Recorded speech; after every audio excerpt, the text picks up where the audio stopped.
All right. Hey, thank you so much for consenting to do this interview talk session with us. So we're basically doing a research study about children that have had to move during their childhood, and we're interviewing kids that have moved like either different states or different countries while they were growing up and what impacts of the move have sort of like affected you as a child and as an adult. And I'm going to be asking you some questions about this specific topic. So is this something that you're open to talking about? And is it okay to like record and share some snippets of our recording with our larger class for our child therapy class? Yeah, sure. That's all good. Super excited for this. Thanks for having me. Okay. So, Sinisha, can you tell me about when you first moved and probably how old you were? I moved in 2009. I was born in 2004, so I moved 2009, probably when I was 6 years of age. Um, yeah, and I moved from the city of Calcutta to down south, the city of Okay, Chennai. sorry, hold on. There's an echo. What's echoing? I don't know. So Sinisha, can you tell me about your earliest memory of moving and how old you were? Yeah, I moved in 2009, when I was about 6 years old.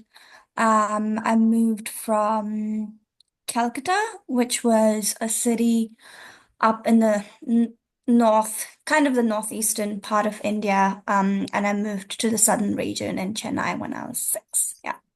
Okay, and I'm curious if your family members or parents like asked your decision about this move and whether you wanted to move or not, and if you have any reactions. To be honest, I don't have any recollection of it, but I don't really think I had a choice. I mean, it was kind of like your parents, your family's moving, so you move with them. Um, yeah, I don't really think that was a choice, but probably at the time, since I was in the formative years of growing up with certain members of my family, it was a bit of a, oh my gosh, I'm gonna miss you, or oh my gosh, having to be or live or grow up away from you people. But I think given I was really young, it didn't really hit me as much, or it didn't really matter at the time. Yeah. And how do you think that made you feel back then, like needing to leave some of your family members who you were close to, and what that might have brought up in you as a child? I think from the time I was a child, I was a pretty ambivalent individual. Like, one side was, oh my gosh, it's going to be great. You're going to have a new experience, meet new people, get into a new school and stuff like that. But another side was, oh, you're going to be living away from your grandmom and your uncle and aunt. So I think there was two parts of it, and I think I got so bogged down with the experiences in the moment. I kind of got tied into life itself rather than thinking too much about, okay, I'm really missing this individual out there, kind of a thing. Mm. So I think it was an automatic normalcy of my life in some sense. So yeah. And what was life like? I don't know. I mean, maybe as a kid, it was more like, okay, you wake up, you go to school, you come back, do your homework. But I think a major part of it was growing up with my sister. Um, I think that played a major role in terms of my, just my upbringing itself. Because we went to now, actually, when we moved, we went to different schools. So that was weird to me. Um, I think the first few months or the first year, no, maybe the first few months we were in different schools of the same school, but a different branch. And that to me was weird. But then when we shifted schools and we were in the same school, that was kind of okay. But I think having a sibling really helped in some sense because it was like, oh, you kind of do everything together. Like that was just the way it was. Um, my eldest sister wasn't around at the time of memory. Mhm. Um, so, it was just an automatic companionship to have with just one more. And then, having the parents around. And yeah, that was our little world. And it Mm. was cute. What was it like to not have your elder sibling around you? I don't know, because to be honest, like, I don't think I built I mean, no, I did have a strong relationship with her, but it was more so that even when I was in Calcutta for the previous year, she wasn't really around itself because she'd gone to uni to study. Mhm. So I think she was mostly around when I was a baby, and then she flew off, and it was more like I was just used to having my other sister and my parents. But I think in a way that was more of like I kind of built a stronger attachment to my sister and my parents through the process. So for me, that was more of family. And I think over the years it was like the other extended parts of my family were family by blood and by name, but over the years weren't exactly family as, oh my gosh, you're my, this thing. I think I only shared that with my grandmom. Wouldn't really say I had that with my granddad because he passed away when I was probably 7, or something. I don't know. I'm probably getting those years wrong, but he passed away when I was in Chennai. And then we flew back but I think that was in some sense a wake-up call, like a traumatic experience where I was like, I wished I was there at the time, kind of a thing. Hmm. But I think a part of me was also grateful for not being there and having to experience it as a whole. But there was a whole regardless, because it was like we didn't really spend time regardless, so it wasn't very difficult, but it still was. So it kind of goes back to that ambivalent personality in some sense. Yeah, like it shook you up, but it didn't really shake you up to the extent where you were dysfunctional. You still feel like it was intense, but it wasn't that intense that you were weeping your eyes out and unable to let sort of Yeah. wrapping. Yeah, it's actually interesting because I there's a very distinct vivid memory of that time because I remember when I would go into the room and I would start crying because I would be, seeing him on his deathbed and stuff like that. And I would walk out and I would be fine. I would be laughing my guts out outside the room. And then I'd go back inside and then, I'd start crying again. And then my grandmom was like, take her out of the room, like let her be outside. Like, she's just a lot more calm and relaxed and this and that. But, all of that is like a proper flashbulb memory because, I remember what everyone was wearing and what everyone was doing. I remember the cologne that was used. Oh, I hate the cologne. I mean, I don't hate the cologne. It's a really nice smell, but I don't like the cologne because it like reminds me of it. Hmm. Um, and I think the same with like incense sticks and stuff like that. So in saying that, I think those experiences, I mean, I did live through them, but it was also like I wasn't exactly there for it from scratch, but I was there when I was there, and it was just really intense. So yeah, it was kind of like you get thrown into the ocean the moment you go back, kind of deal. Yeah, and you were still a child. You were in kindergarten, first grade when that happened. Yeah, Hmm. probably first, or I reckon senior KG to be honest. So Okay. probably kindy.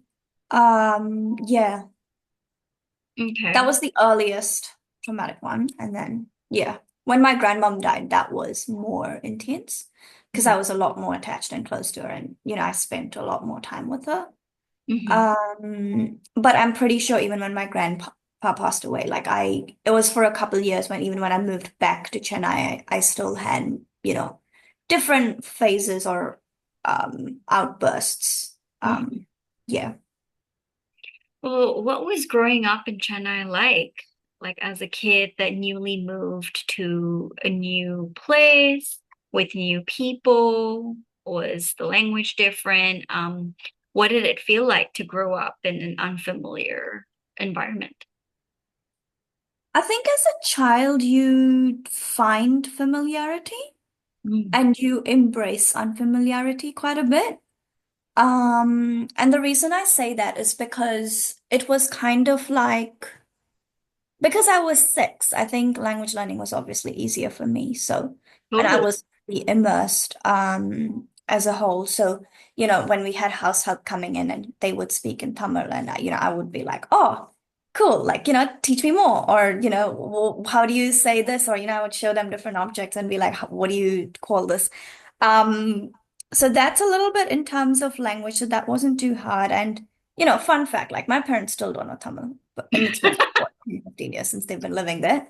Kind of shocking to me, but I think I picked up the language pretty quick. I started learning the classical dance of the state, which Mhm. was really nice. There were, I think the biggest part of growing What's up it in called? that city, sorry, The classical dance, what's it called?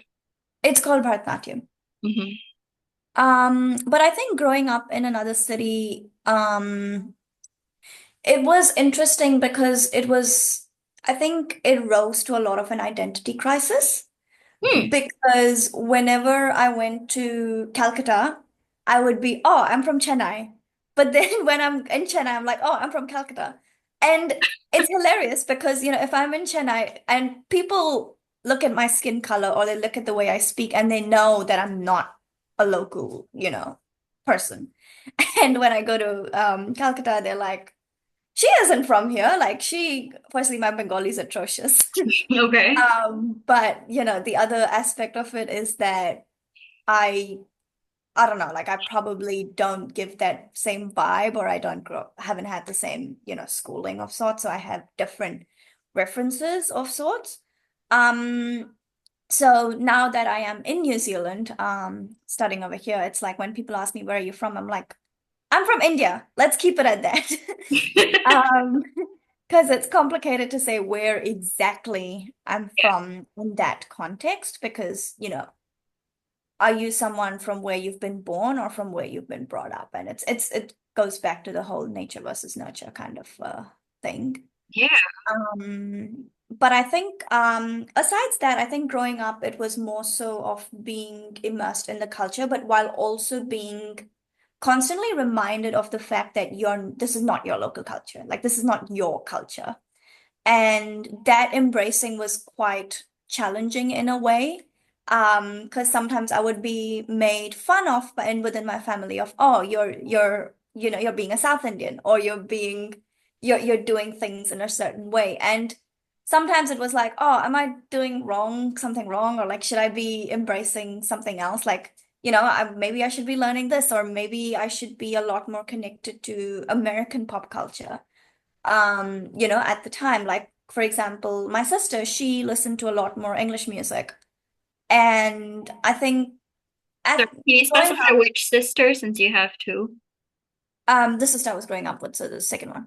Okay. Um, and it was more like she would always listen to English music, and I would be like, oh, let's just put the radio on and listen to Hindi ones, or just do something that's more aligned to our culture where we're growing up, but also just the Hindi, this thing. And I had a few English songs that I really liked, but it was a very handful, for interestingly. And it was a constant back and forth where I kind of had to push or often found myself forcing myself into trying to be exposed to that other culture, but also growing up in that other culture. And I think I created a lot of binaries through the process. Mm. And it was kind of like, in some sense, it built because, I was made fun of at certain points. It was like a little bit of an embarrassment to accept that, oh, I like growing up in this South Indian culture, or like I like these aspects of South Indian traditions. Um, it was much later when, post towards the end of my teenage years where I was actually able to embrace it and say, hey, this is where I've grown up and I'm actually proud of where I've grown up. And, Mm. yes, dosa is my comfort food, or yes, I need a little bit of South Indian every few weeks or a few months. Um, and, I think those different instances, maybe in some sense shape who I am today. Yeah, absolutely. Thank you so much for sharing and being so vulnerable about the complexities and polarities that you experienced growing up. Um, I'm curious if there's anything that helped you cope through it all or helped you feel supported through the process. Um, To honestly, I think as a kid, you just do things like there's no coping, man. You just keep swimming. You don't have a choice. In terms of support, I mean, I never felt like I was not supported at any point. I mean, I was very privileged to grow up in a family that was supportive of all the initiatives that, I wanted to take up. Um, I think a couple of things that I really wanted to do were things like swimming, gymnastics, be a bit more outdoorsy, that kind of stuff, which I didn't really have too much exposure towards, in comparison to my sisters who actually did have that kind of exposure. I think that was the only thing that often put me off because it was actually interesting where I was often in some sense looked down upon, because it was like, oh, you don't swim, you can't swim, you're not a strong swimmer. And I'm like, yes, okay, I know I don't have the exposure to swim and I don't have an access to a pool in this city, but that doesn't mean that I can't do something. Hmm. So I think those little things that I didn't have exposure for during those years put me back quite a bit. Um, and I think it reduced the amount of hobbies I could truly build, for myself. So I think that kind of often put me off in some sense, but that wasn't really a problem per se because I was still supported in a way that I still found other alternatives that were kind of closer to, filling up my time. Hmm. What's an activity that you really enjoyed doing and that gave you a lot of happiness and joy? I enjoyed going to quite a few art classes. That was a lot of fun. I enjoyed doing Bharatanatyam for the couple of years that I did. Loved cooking. I think growing up in South India, you get exposed to both cuisines. I think growing up in the North, you get really tied down to North Indian cuisines and stuff. But when you have both roots, in some sense, you are actually a lot more well-rounded, and you're a lot more exposed to those different traditions and cultures. And I think you're a lot more open to it. Like, whenever I see a lot of my cousins come down to the South, like they just like, oh no, this is not okay. Like this, I can't eat this every single day. And I'm indifferent. I'm like, you give me parathas every day, I'm happy. You give me dosas every day, I'm happy. Like I don't mind. So I think that I'm really grateful for the cultural diversity and exposure because I think it also shaped a sense of pride for my country's heritage and cultural diversity itself. Um, so, I mean, if I were to redo the entire this thing, I would still want to, grow up in Chennai at the end of the day because Chennai is Hmm. home, and I think I had a lot more privacy growing up. I think growing up in Calcutta, I would not have had that, and a lot of my sisters often are like, "We didn't have that. Like, we were constantly with people," and I'm like, "Hey." I don't think I could have dealt with that much interaction. Like I need to be by myself for a bit. Like my Um, boundaries matter. yeah, exactly. And it's a lot easier to get that in Calcutta now because I'm used to having that. And it's sometimes it's weird when there's a constant influx of people around you. And so I think growing up in that bubble of sorts was really important in having a stronger bond even with my parents. Um, in my eyes, I think I'm a lot more connected to mum and dad because I grew up over there. Versus my sisters, for example, like they were a lot more connected to their grandparents. Both of them, as a matter of fact. And I think if I were to compare the two, which you can't really compare because it's a relationship, but if I were to compare, I think they have a deeper connection to their grandparents than my parents, like in comparison to me, is how I view it. I could be wrong. But I think that's an important part of, how and where you grow up. Yes, as a child, I was a bit like, oh, I wish my grandparents loved me the same amount as, you know, them. But I was also like, I think a couple years later, I was like, well, I have a more interesting one with my parents, and they're going to be here way longer than that. So it's a win-win both ways. Right. It's like sneaking out that silver lining between the tussle of um it almost sounds like there was this unspoken competitive nature between you and your sisters growing up, and that definitely affected your worldviews and what you thought felt authentic to you. And in hearing you reflect to that, I also hear you say that you're acknowledging both sides of the story, and what your take on it now is very different to probably how you experienced it back then.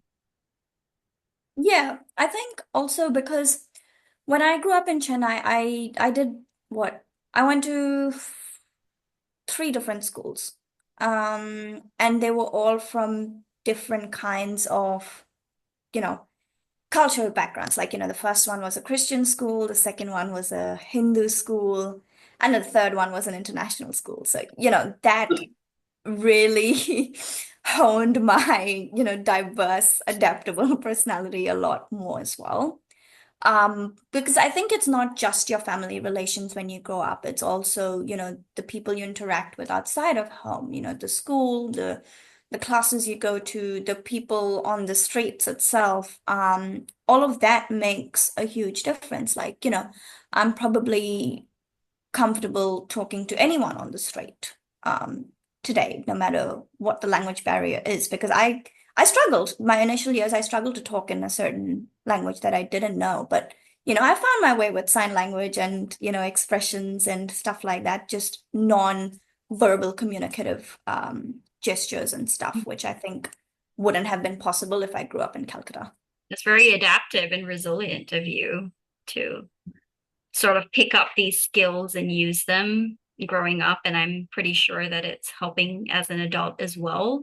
I'm curious if there's anything else that you've sort of learned during these growing years that are helping you, or things that aren't helping you right now as an adult.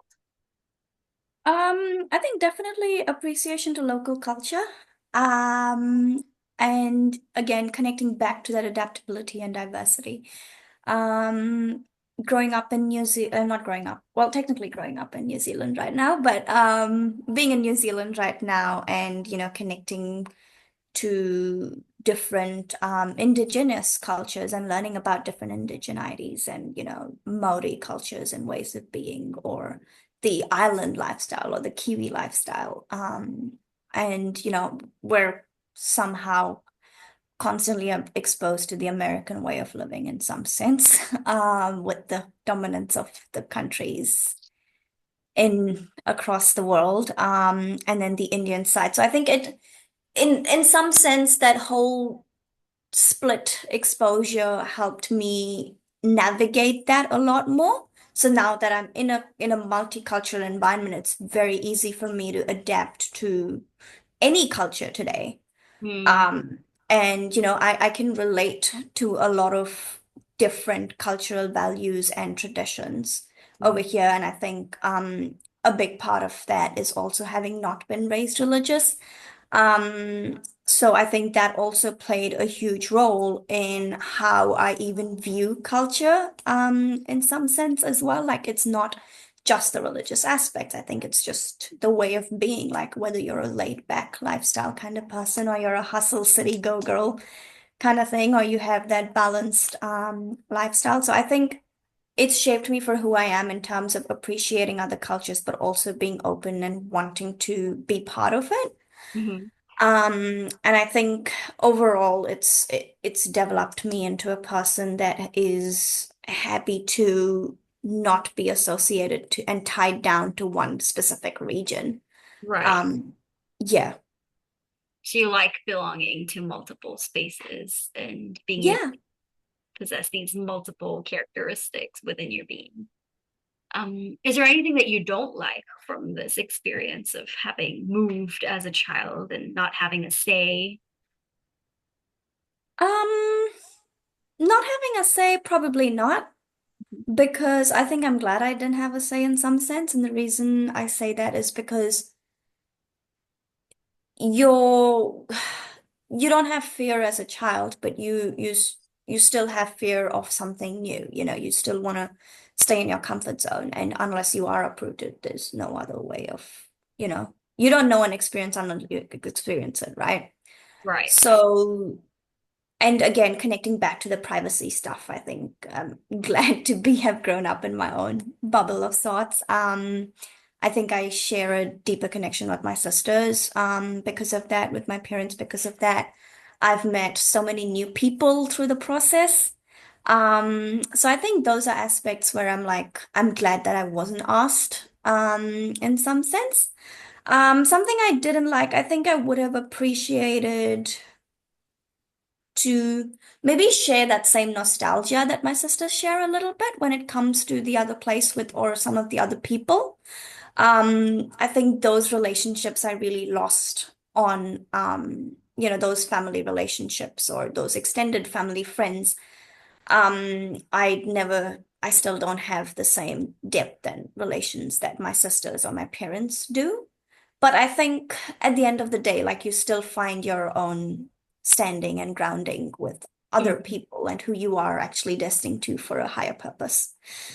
Totally. You find your own tribe and you attract your own community, and it's it's like an ever building thing. Like you don't just build it and forget about it. Like you're constantly adding to it and also subtracting to it. Sometimes some friendships and relationships fall out. And yeah, I think I really appreciate you really elaborating and letting us into your inner world of what it's like to grow up in a multicultural household and environment, and then also the kind of grit and tenacity that it takes to survive something like that.